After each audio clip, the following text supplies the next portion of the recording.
You guys know who the goat is, don't you? Who? I'm the goat. I'm the goat. I'm the goat. Hey, stop eating stuff, Bob. Bad. Hey everybody, I'm Tim. And I'm Bob. This is the Board Game Rundown, and today we are going to do a review of the Four Horsemen from Win-Win Games. This was a crowdfunding game. We did a little bit of coverage on it when it was on Kickstarter, and Win-Win was awesome enough to send me the copy, the finished copy, and this is got the nice minis and everything with that. So the version you're seeing is sort of the deluxe edition.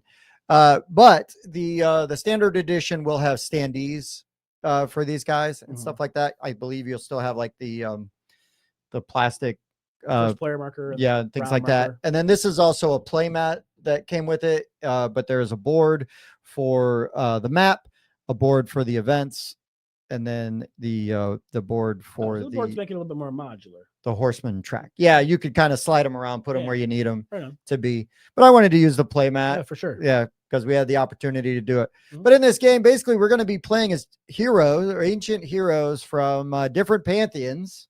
In the base box, it is like Judeo-Christian and Greek mythology. But then there's also like an Egyptian box, there's a Norse gods box, and there is a Chinese gods box. So you're going to see all kinds of different stuff if you get those other boxes. But I guess we should just throw it to the top down for the rundown. All right, guys, Four Horsemen. This is really straightforward. It's a little unique in what it does, but I feel like the game breaks down in a very straightforward way that is hopefully easy for you to learn and understand. But you're going to have an event deck which has been built based on the apocalypse event you have, and then basically the very first thing you're going to do is advance and reveal the events. So any events that are already on the board would slide down and be ready for, stage 2 of that event. Otherwise, we're going to do stage 1. Stage 1 is going to tell us, and on this one, everybody's going to lose a wisdom, and they're going to lose a spiritual resource if there were 2 or more players. If there was 3 or more players, we would do that, and we would put a demon somewhere out on the board. If there was 4 heroes, there's no extra one for this. There is an ongoing thing here. So while this event is in play, it is going to limit us. We cannot play revelation relics in the sacrifice or use slot of our board. When it slides down into Act 2, we would then resolve Act 2. And then when it gets down to 3, we would resolve number 3. The other really cool thing that you can decide to do is when this is first revealed, if all the players agree, you could just say, you know what, we don't want to deal with this thing for the next 3 rounds. So collectively, you're going to choose amongst you to pay these resources. So that would be 1 spiritual resource. Well, actually, that is specifically 1 faith, and that is 1 Greek resource, whatever the name of that one is, and then 2 of the spiritual resource. And then everybody's going to lose a knowledge. They'll lose 3 zeal, and they would lose 5 prestige. And if you paid that, this then just gets discarded, and it's no longer advancing and giving you stuff every round. So once we've done that, now you can move your heroes to any zone you want. If you have any upkeep effects, you can do those. And then you're going to take your hand of 5 cards here, and you're going to apply them to the different spots on your board.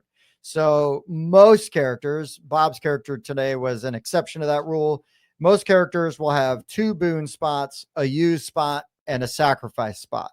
And if you see on the cards, there's a boon, a use, and a sacrifice. And there are also the keywords up here, right? Divinity, seed, creation. So sometimes these events are going to tell you what kind of relics you cannot use, or maybe in specific locations where you can't use them. Maybe you can't use them in the sacrifice or use.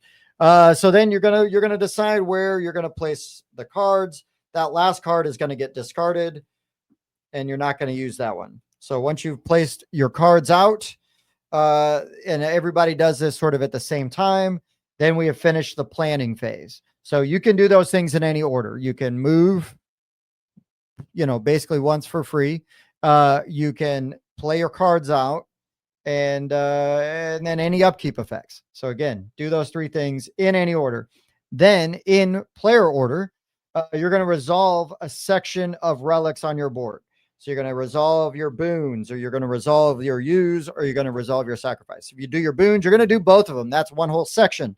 And then you're going to gain everything that it says or pay in there. It may say all, which would then apply to everyone, or it might say other. So just pick any other player also playing with you. And then that would go to our discard pile. Then we have the use section. You're just going to go in the middle. You're going to do that. It might remove demons. That's what the little minus is there, right? If it's from 3 zones, you pick 3 different zones and you're going to remove 5 total, for example, with the silver bullets. And then you get rid of that. And then we have the sacrifice. Sacrifice is going to get removed from the game. And so this one, for example, it's gain 2 prestige, gain a spirit, for specifically a faith. And if it's a hero that does not have that faith symbol, they don't get anything for it. They will just gain the 2 prestige. And then 1, you're going to gain a divinity and you're going to lose a wisdom. And that can be yourself or that can be any other player. And then that would be sacrifice. That's removed from the game. So then once everybody has kind of gone back and forth and done all of that, any demons remaining in the spots around you would deal damage. And you're going to take that damage up here at the top. This is important because you've got a corruption track that runs underneath. If your corruption goes higher than your whatever that is, your I forget divinity. Now, your divinity now. If that goes higher, you have become fallen. If all heroes are fallen at once, you lose the game. Game over, man. You are able to lower your corruption and raise your divinity so you can get back out of sort of the black, if you will, and then be back in the good side. So that's good. But just keep that in mind. You want to make sure that not everybody at the same time, because if you go, everybody goes, instant lose. Then we have the phase where there's the relic market. So there's going to be a relic board where there's 6 relics out. And there's going to be, I'm going to move it over just so that we can see it better. 2 rows of relics. All that really matters is that after everybody has bought relics, the top, whatever's left in the top row is going to go away and the bottom row is going to slide up. So in this, we've got the cost. So that's like one of your general resources, which are the wisdom, zeal, and prestige, which everybody has. And then the Great Church also would need you to spend 3 faith, which is a Judeo-Christian specific resource. So if you don't have that resource, you can pay it in corruption. So bad times. Yeah. Also, so we've got different things that can lose you divinity and prestige.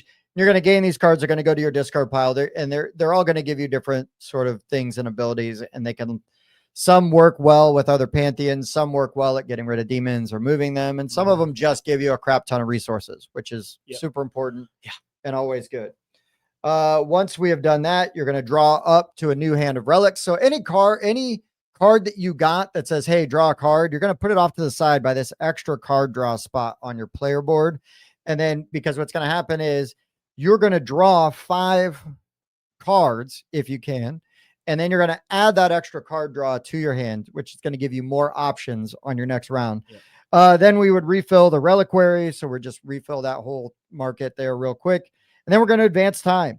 So if heroes are defeated, if any zone has more than 10 demons in it, that's not a demon. 10 that's or a demon. more. 10 or more demons in it. Out. You're done.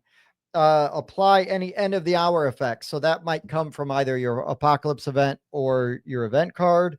And then we will advance the turn and the first player markers. Another very important thing to note is depending on the apocalypse event, so it'll tell you how many rounds you have. We have this binding ritual that we will need to complete. You can pick it randomly. You can choose one specifically. There's a whole stack to choose from. And again, they might have more things if there's more heroes. So binding of depression, for example, this one. When we get to the final hour, the last round, we have to have met whatever the win condition is on our apocalypse event, and we must have completed this ritual. So there's a preparation phase. So anytime leading up to, everybody can do that. So for this one, it is all, and you would lose 2 of your spiritual resource. So, well, I could pay mine at any time. Bob could pay his at any time. Then we're good. Then for the finale, when we get to the end, we all have to gain a corruption. So we have to be able to do that. And then we have to all pay 3 of that spiritual resource. And if you can't pay it, you're moving up on the corruption track. You're moving the horsemen. You're gaining corruption. All kinds of bad things can happen. So you've got to be ready. And anytime the horsemen move, there are icons on there, and they're going to do different things, populate the board, make you lose resources, things like that. And if a horseman ever gets to the center, game over, man. Yep. And that is basically how you play for horsemen. All right. Now that we've done all of that. Yes. Bob, you had a unique experience with this. I did. Because Bob picked a character based on like, oh, she sounds cool. She's got some her name on some magic cards I like. Mm-hmm. And she has a card that says summon, or what was summon a cult. Summon a cult. And I was like, oh, I can just make cults? That sounds great. Yeah. Yeah. So it provided some unique challenges for you, but also gave you some really cool abilities. This is true. So why don't you give us a little bit of a rundown on your experience with 4 Horsemen? Yeah, I thought it was a super interesting, difficult co-op. Like Tim was kind of giving you guys the rundown on, most of the characters have like the 2 boon slots, 1 use, 1 sacrifice. My character has 1 use and 2 sacrifice. So it's constantly sacrificing my cards. She's already fallen. So in 2 players, if everybody's fallen, game over. That means if Tim had fallen, game over, because there's no saving Lilith. She's already, she's done. Already done. She's not interested in being saved. No, yeah, not at all. But she does have some cool things. Every time she like kills demons, she doesn't really kill them. She converts them and brings them, because that's her spiritual resource is just demons. So I was like getting rid of demons, but then gaining them as a resource. And then I've got an upkeep ability to where I could just spend a bunch of those demons to remove a bunch from mine and then replenish my other resources. And that was really neat. And unfortunately, it took me like 3 turns to realize that's how that worked. Oh, sure. And then I was like, man, I'm so low on resources. How do I get more? I'm like, well, this gives me more. I'm like, oh, I see how that works. Yeah. And then I started to kind of figure that puzzle out a little bit. And that was super interesting. So I really kind of like the amount of asymmetry that this game provides. Very much. I want to try it again with like somebody else. Like, now that I didn't enjoy Lilith, and that now that I know how she works, I can explain to somebody else how she works. Right. But I want to try new people. Yeah. Because one of the downsides was as you have these people, like his has the faith, you would take those faith relics and shuffle them into the deck. She has no specialty cards. Right. So the cards that were coming out were either base cards or Tim's cards. And I did not have any of those resources to pay. So I was constantly having to gain corruption to gain those cards. Right. And you have to gain a relic during the game relic, at least one during that phase. And so that became a challenge in and of its own. But I think the minis are a lot of them are super cool. Like the Lilith ones, maybe a little lacking, maybe a little bit of wash on there could help. Yeah, I think a wash would help. Like it didn't. It's not as tight, but these little demons are badass. Like there's a couple of different sculpts of them. Some have swords, some have axes, some just have big wings. Like those like they don't even have arms, cool. Right? Just wings for arms. Well, yeah, those ones they have the arms go up in the wings. Oh yeah, kind of up like doing like the whole. Yeah, yeah, sweet.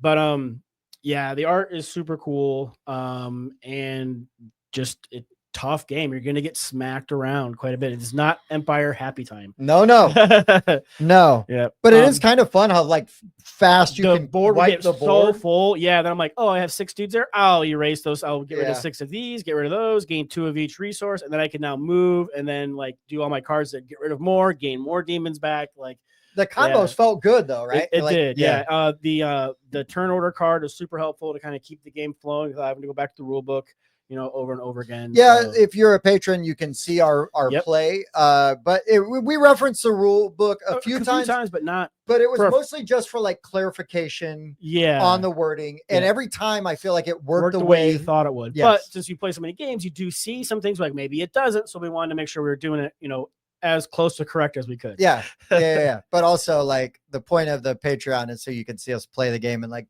mess up the rules and, Yeah, things like that. Yeah. Yeah, the play raids are awesome though. Yeah.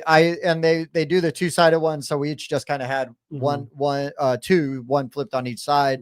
The iconography I feel like is really straightforward. So like once you kind of look it over, you're gonna understand. You understand it, right? The player boards break it down really well. I feel like the one thing, and again, I was guilty of this too, because I never used any of my powers. Yeah. But you got to remember you can use your powers at any time. Yep. And well, some of them will say like upkeep, right? Mine specifically. Oh, right. So you got to use that. But other than that, though, yeah, you can use them anytime. And a lot of the thing is that some of them will not only give you an effect, but it will affect other people too. Like, my corruption, I can just gain demons by spending other resources, but it's going to corrupt Tim a little bit, and he could use a little of that.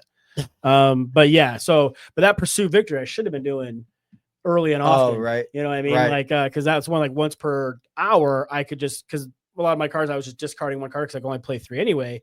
I would just sacrifice that card and gain 5 of my demons. And that would be, that resource I need to help fuel everything else. So yeah, it was interesting. Yeah. I mean, everything that we already talked about, I really like I hate it. The way you're using your cards with the boon, the use, and the sacrifice. The 3 different choices. Because it's like, man, I really want to do this with it. But if I sacrifice it, usually the sacrifice ability is really good. Yes. Usually, but sometimes it's like, well, I mean, it's gone. And there were definitely times where I had bought a card and that card got sacked like the first time I played it because I just needed it.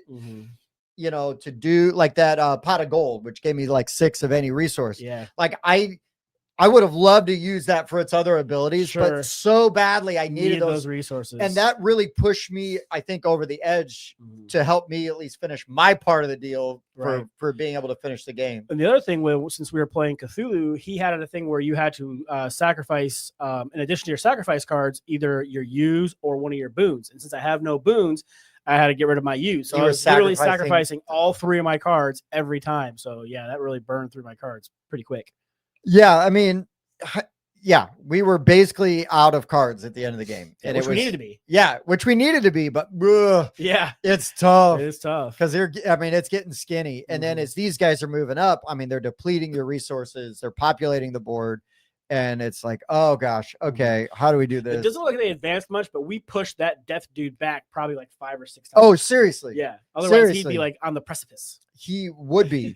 Well, we pushed famine back once. Yep. We pushed disease back once, and death probably went back like 5 times. Yeah, at least 4 or 5 times. Because my character, like, that's what one of your cards did. Yeah, well, like specifically, I believe that this faction or pantheon does a lot of that, like staving off, right? Yeah, and we kept pushing him back because like every time he would advance, he would just populate 1 demon in each spot, which was easy enough to deal with. I could handle demons, we were able to mitigate that, right? That so crisis, just trigger that one, over and over again, because it's just easier because we had events that were making the other horsemen move, and it's like, oh, stop it. So, but yeah, and I like a good strategy game where there's going to be different things that are coming up. They're going to change how you have to play every time because you're going to have different events. You're going to pick different apocalypse events that you're dealing with. Yep. And so you're just going to encounter different things. You've really got to be on your toes with the strategy. There's no right answer. The timing of when you play your cards and how you play them is really interesting. I feel like it helps, like, a lot of games like this where you're playing cooperative can suffer from quarterbacking, right? And since we're doing things simultaneously and your cards have so many options, you're kind of so worried about doing what you're doing, you don't have time to quarterback somebody else's turn. Like the only things that like we kind of like did, I'd be like, Tim, go to a spot with a bunch of dudes. I'm gonna help you wipe some guys out. Like, and just kind of like, okay, cool. And like that's the most of that it was. It wasn't like, well, Tim, no, you're gonna do this, right? You're gonna go over here and do this, and you're just like, ain't no time for that, man. You're trying to work out your own thing. Yeah, it's like, well, I'm gonna play this card here because I want to do my type of ability, but it's gonna let Tim kill 4 dudes. So I'd be like, Tim, go somewhere where you're gonna kill some people, and then that way he do kind of work that into what he's doing. But there was not really any quarterbacking. Yeah, no, I mean it was good. It was coordinating, is what we were doing. Exactly. And I really, it's good that we did that because we would have very easily lost. Been overran, yeah. And it could have been lost early. I mean, we had a round. It was like 2-3 rounds in. We're like, this is going pretty smooth. And then it was like the board Filled. filled up. Yeah. And how quickly it felt really good though, how quickly we were able to kind of clear it out. Mhm. But man, it was stressful for a minute Yeah. because you're like, oh geez, here we go. Yeah. And then, you know, I'm constantly was worried about my corruption level even more than normal because of Bob already being fallen. So I just really was trying to be hyper aware of like where I'm taking damage and not. But again, I appreciate sort of that puzzle, that strategy, and we were rewarded for good planning, you know, and things like that. Because you are just mitigating disaster like the whole time because everything is going wrong. And so how do you do that in the best way? And for me, like, I don't know. I just had a great experience doing that because, you know, you've got a lot of agency in it still, though, too. Like, what parts of the board are we populating, you know, and some things like that. So, man, I just had a really good time with this. I really enjoyed it when I played the prototype with the designer, and then when I messed around with it by myself when I had a prototype. But to finally get this to the table and get to play it with probably my best co-op teammate. And to see us really struggle, but have that back and forth, it's just that's what I want out of a co-op. I don't want it to be too easy. Right. Well, sometimes I don't want it to be impossible either, you know? Sure. Yeah. So, well, I guess we need to rate this thing. Oh, yeah. Bob, how do we do that? Here on the board game rundown, we're going to give this game a score somewhere between a 0, it won't be, and a 10, probably not. And we're going to average those scores together. That's going to be what the BGG, or we put on BGG for the score there. And if you ask us on Discord what we give it, that's what we'll tell you. That's right, man. All right, Bob. It's me.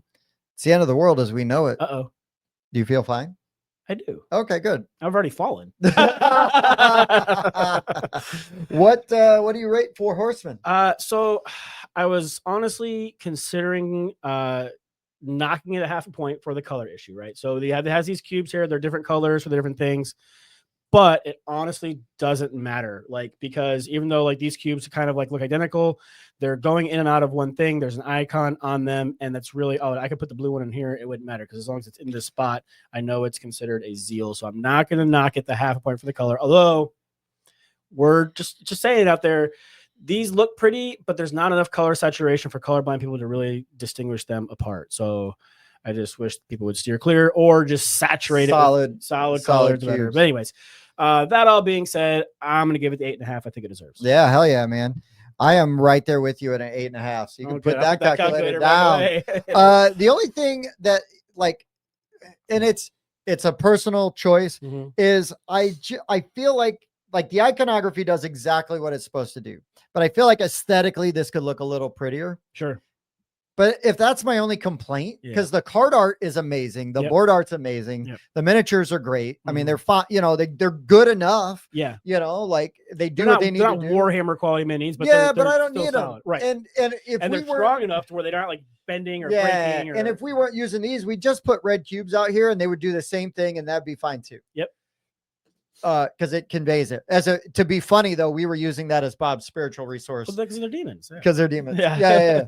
So, but I mean, really, this game just is really cool. It's really mean. I love the vibe. I love the theme, and it all comes through. Yeah, it's exactly. Not pasted it felt on. Super thematic, and I love the triple use on the cards. Right, yeah, that's crazy. This, or this. I use it for that. It's gone. Yeah, it's a really neat way to do multi-use cards. Yeah, you know, really unique too. Agreed.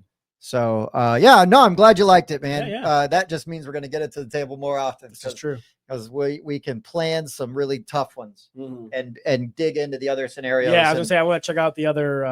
Because like doing the monuments and stuff like that would be. I love me some Egyptian guys. Yeah, there's Bast is like literally, it's like a cat.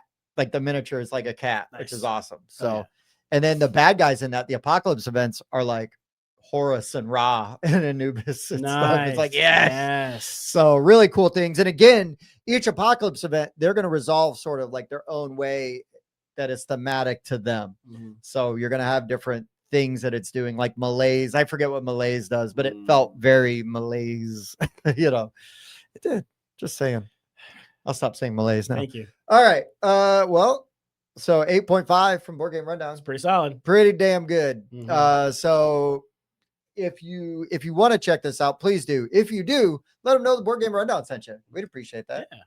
If you want to support the show, we do have a Patreon. We did mention earlier that we have us playing a full playthrough, very lightly, if at That's all, right. edited. Yeah, and See- only slightly incorrect for 2 or 3 rounds. Yeah, so you'll get all the swear words, any of the dumb jokes we make. Yep, coffee every- drinking, phone checking. Yeah, All all the that fun stuff stuff. that happens during a board game. That's all in there for Mhm. your viewing pleasure. But if you cannot or do not want to support the show financially, it is just as important and helpful to give our videos a thumbs up, a comment.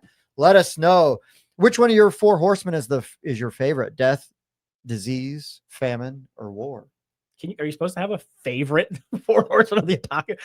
Well, if you do like the X-Men version, it's like there was Archangel, and then there was Wolverine, was war. I forget who famine and pestilence were, but yeah, nerd. fair. But anyways, so yeah, let us know. Let us know. Also, we do have a Discord. Mhm. We're very active in there. We'd love to see you over there. And we do a live stream every Wednesday, 8 p.m. Eastern Standard Time, where attendance is mandatory, but The whiskey is optional. yes. So join us on a Whiskey Wednesday. Hop in, drop us a line there, because we love seeing comments from you guys. Indeed. Anything else? Don't think so. You hit it. All right. For the Board Game Rundown, I've been Tim. I was Lilith. Sure were. We'll see you next time. Thanks for watching. Do you like to party? I do like to party. I also like to party. I like to party. A 7.3. This is a great party. Repeating. We should party more often. Heating. I do like to party. Heating. Okay. I also like to party. I also like to party. I like to party. I like to party. We should party more often. Okay. This is a great party. Okay.